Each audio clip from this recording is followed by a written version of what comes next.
കുറ്റവിമുക്തനായി. Social മീഡിയയിൽ എല്ലാവരും ഈ കരയുന്ന ഇമോജി ഇട്ടിട്ടാണ് പറയുന്നത്. ഇദ്ദേഹം നേരിട്ട ഈ നാണക്കേടിനൊക്കെ ആര് മറുപടി പറയും? ഇത് കണ്ടപ്പോൾ ഒന്ന് പറയാതിരിക്കാൻ പറ്റിയില്ല. ഈ അടുത്ത് ഒരു ഉസ്താദ് എന്നോട് പറഞ്ഞു, ആ മഹല്ലിൽ ഏറ്റവും നല്ല അധ്യാപനം നടത്തിയ ഉസ്താദാണ്. കമ്മിറ്റിക്കാരുടെ ദേഷ്യം കൊണ്ട് ഒരു കുടുംബം മൊത്തം ഈ ഉസ്താദിനെ കുറ്റാരോപിതനാക്കി, അഥവാ അവസാനം പോക്സോ കേസാണ് ചുമത്തിയത്.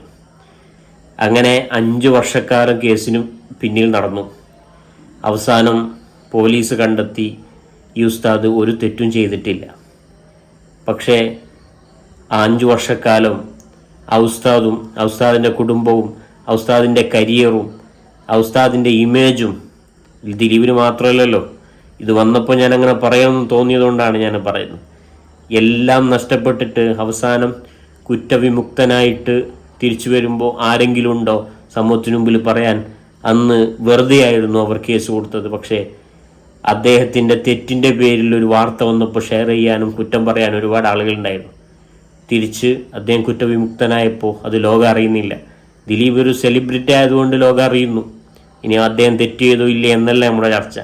ഇങ്ങനെ കുറേ മനുഷ്യരുണ്ട്, വെറുതെ ആരോപണങ്ങളുടെ പേരിൽ മാത്രം ശിക്ഷിക്കപ്പെടുന്ന, ശിക്ഷ അനുഭവിക്കുന്ന ആളുകൾ. അതുകൊണ്ട് നമ്മുടെ നിയമങ്ങളിലെല്ലാം ചില മാറ്റങ്ങൾ വരൽ അനിവാര്യമാണ്.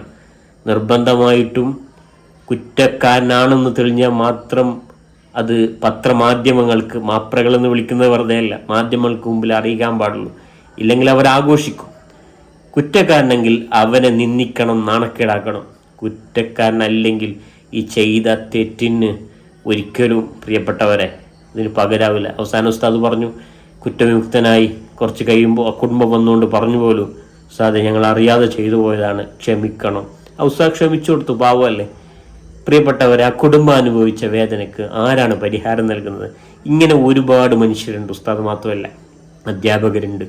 ഇങ്ങനെ അറിയാതെ വെറുതെ വിമുക്തനായി തിരിച്ചു വരുന്നു, വെറുതെ ആരോപിക്കപ്പെടുന്നു. നിയമങ്ങളിൽ നല്ല മാറ്റങ്ങൾ അനിവാര്യമാണ്.